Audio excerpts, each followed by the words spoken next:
You may know me as Hijabrella. In July 2016, I was in a photograph with my grandmother, sheltering her from the rain with my hijab. It actually became phenomenal, not only in Singapore, but in other countries as well, for the very fact that a visually Malay woman is actually carrying and sheltering a Chinese woman.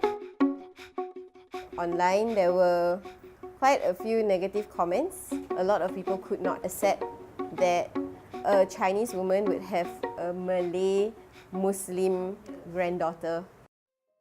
People actually mistaken me as her help or as her maid, but my nai would correct them and say proudly that I'm her granddaughter, that I'm a teacher, I'm an NUS graduate. Like suddenly my portfolio comes out.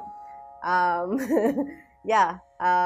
this has become a norm, so much so that whenever she and I are out together and she sees a familiar face, before they can say anything, she does not ask them about their day, she does not tell me who they are even, she just tells the person from far away, "This is my granddaughter." Why soon?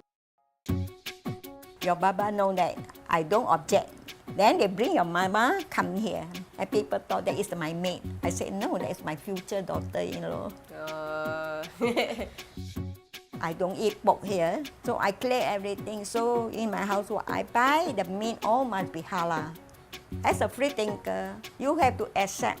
You have to make friends to everybody. This is what the Singapore say, multiracial to be in harmony.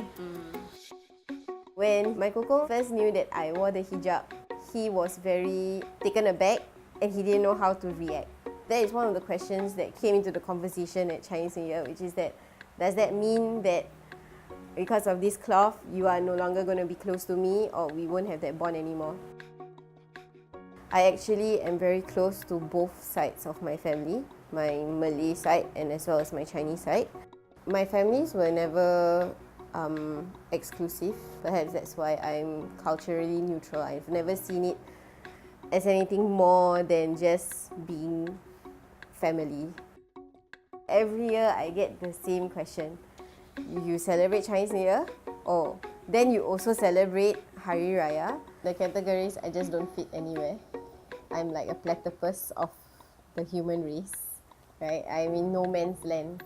I don't fit in Chinese because I don't look Chinese, but I don't fit in Malay because I don't know how to speak Malay. So because I'm in no man's land, I'm just lost. There is a miseducation in a sense that because Chinese New Year is a cultural thing, it is simplified that everything else is cultural. So you say, oh, Sakinah, so you are Muslim and you celebrate Chinese New Year, so you are doing a sin. So they think that I do gambling. But fact is that I just do a lot of board games with my cousins. Sometimes we play card games, but that doesn't mean it's gambling.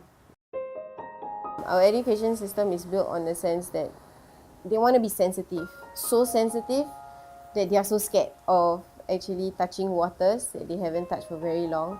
Even if our education system is not ready, they have to force themselves to be ready. I'm not a rarity nowadays. You know, there are many of people like me who are half Chinese, half Malay. They are strewn. No man's land is growing larger and larger and larger. I hope that instead of just assuming things that they think they got used to, that people will actually be open to opening conversations. In fact, they should be scared of not opening conversations because that's how they offend each other.